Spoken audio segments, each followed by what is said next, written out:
Диндил студио арнасы ұсынады.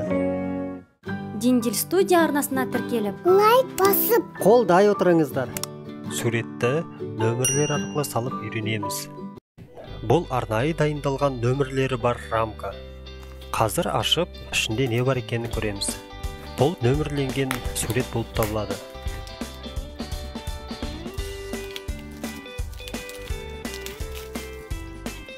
Ал бұл бояулар арнайы, осы суретке арналған бояулар. Дұрыстап қарайтын болсақ, бұл әр бояуда өзінің нөмірлері бар. Ал бұл инструкциясы. Бұл инструкцияда қалай салу керек екен барлығы көрсетілген. Бұл әзірге міне сурет, нөмірлері бар сурет. Бұл жерде әлі түсініксіз, қандай сурет, ненің сурет екені, ол кейін артынан белгілі болады. Қазір бояуларын ашамыз. Ішінде 13 түсті бояу бар. Осы 13 түсті бояу суретте 13 түрлі түс және нөмірлері бар. Бұл және бірге осы рамкамен бірге кисточкалар да бірге болады. Бұл жерде екі түрлі кисточка, кішкентай және үлкен. Біреуі жалпақ, екіншісі жіңішке. Бұл арнайы осы бояп болғаннан кейін стенге іліп қоюға болады.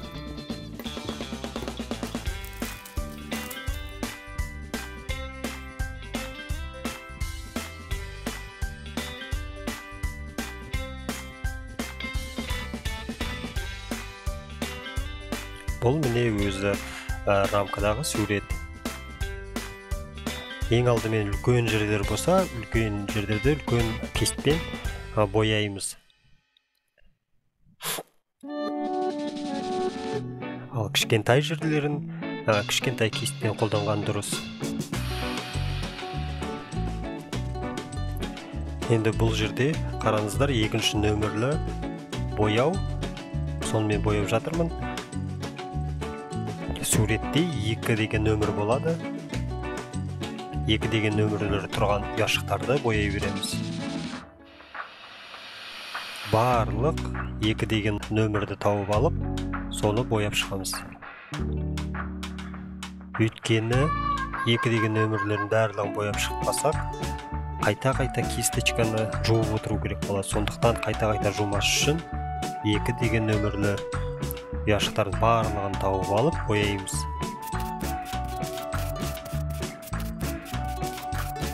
Бұл жерде суретті салған кезде, бояған кезде, әр ұяшықта өзінің шекарасы бар, содан шығып кетпеуге тырысу керек. Сонда суретіміз әдемі болып шығады.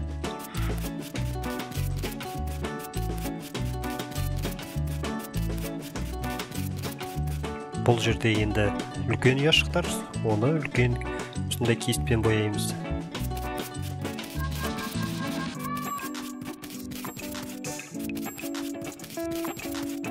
Әрине бұл уақытты өте көп алады, өйткені бұл жердегі ұяшықтар өте кішкентай.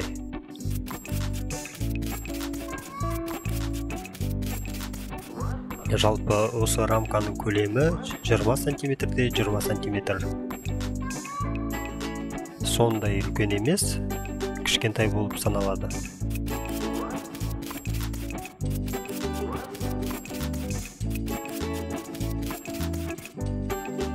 Қазір міне қою көк түсті бояумен бояп жатырмын.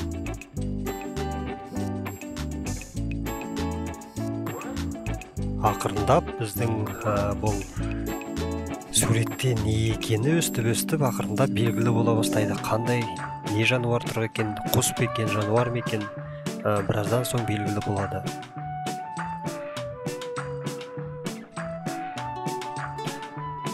Әрине кішкентай балаларға бұл суретті салу және 5 жастағы, 6 жастағы балаларға қиындау болады, өйткені бұл жердің ұяшықтар өте көп, номерлары өте көп.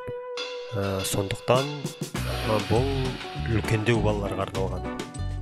10 жастағы, 8-9 жастағы балаларға салуға болады. Өйткені кішкентай балалардың енді шыдамы аздау, үлкен кісілер сияқты тосып тез істегілері келеді. Сол үшін кішкентай балаларға ұяшықтар аз, сандар аз, сондай рамкалар алу керек. Енді бұл суретке жалпы 2 күндей уақыт кетті. Өйткені ойашықтары кішкентай. Уақыт өте көп алады.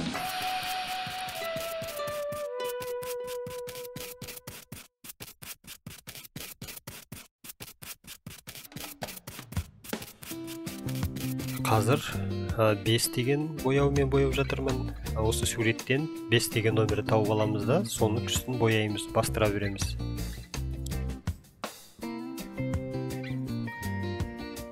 Егер 1 деген тұрса, суреттен 1 деген ұяшық тауып алып, соны бояймыз. 2 деген бояуды суреттен қараймыз да, 2-ні тауып, соны үстін бастыра береміз.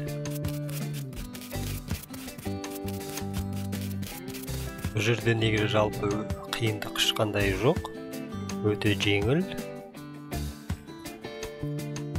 Әр ұяшықтың жәнегі өзінің бір шекарасы бар, содан шығып кетпесеңіздер болды. Ақырындап біздің бұл суреттегі жануарымыз немесе құсымыз, бұл жерде құс негізінде белгілі болып келе жатыр. Қандай құс екенін өздеріңіз ойланып табуларыңызға болады.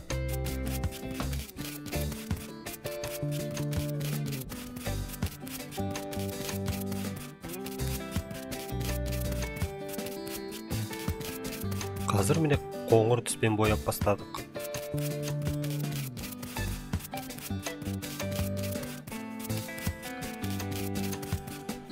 Менімше бұл павлин болу керек, е? Өйткені павлинге ұқсайды. Бұл павлиннің құйрығы. Кеудесі белгілі, көк түсті, басы бар, көзі бар. Енді тұмсығы қалды. Кейінірек тұмсығына да жетеміз. Бұл суретті салып болғаннан кейін бөлмеге іліп қоюға болады, өте әдемі болып шығады.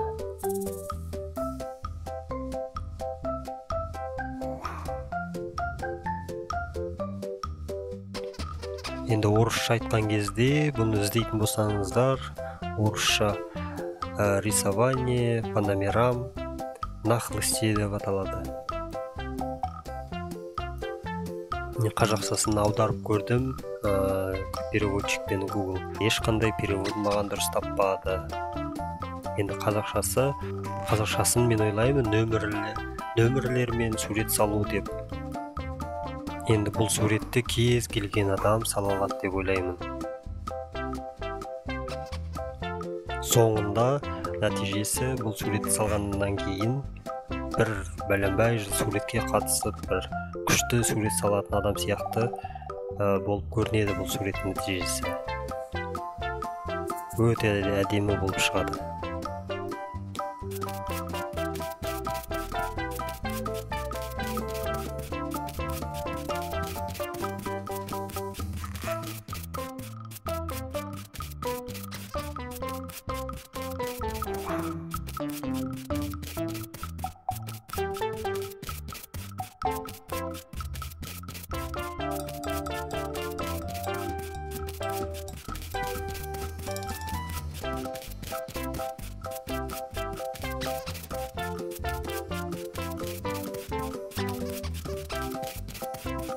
Бұл павлин, е? Ақырындап аяғына да жетіп қалдық.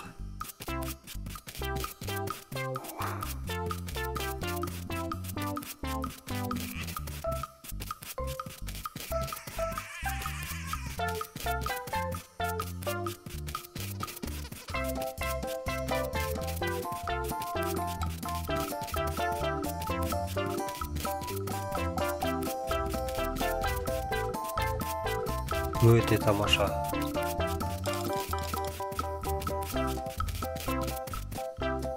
Қазір міне нағыз павлиннің өзі болып шықты. Өте керемет. Салып көріңіздер. Сіздерге көп рахмет.